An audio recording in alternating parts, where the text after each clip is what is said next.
জামাতে যত কর্মী দেওয়া প্রচার প্রচার কাজ হবে না, তারা কখনো জীবিত হইতাম না।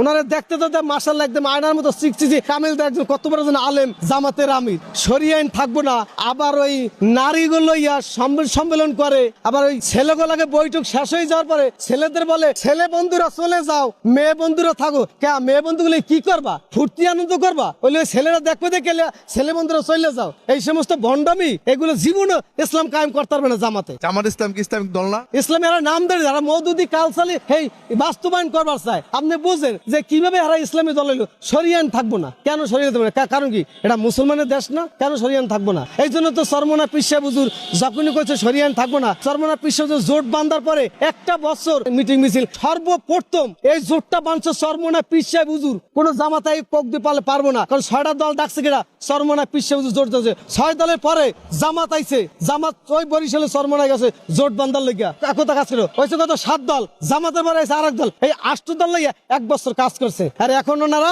গোটা বাংলাদেশের মিডিয়া চ্যানেলটা কিনিয়া তারপর প্রচার করে যে আমরা যা কিছু করি আমরা জামাত করি, জামাত এইটা দেবো, জামাত ওইটা দেবে। জামাত কে? জামাত কি হয়ে গেছে? ওইটা দেবে। তাহলে বিএমপি কি গেছে? তারা জামাতের দিকে হলে বিএমপি অনেক ভালো আছে।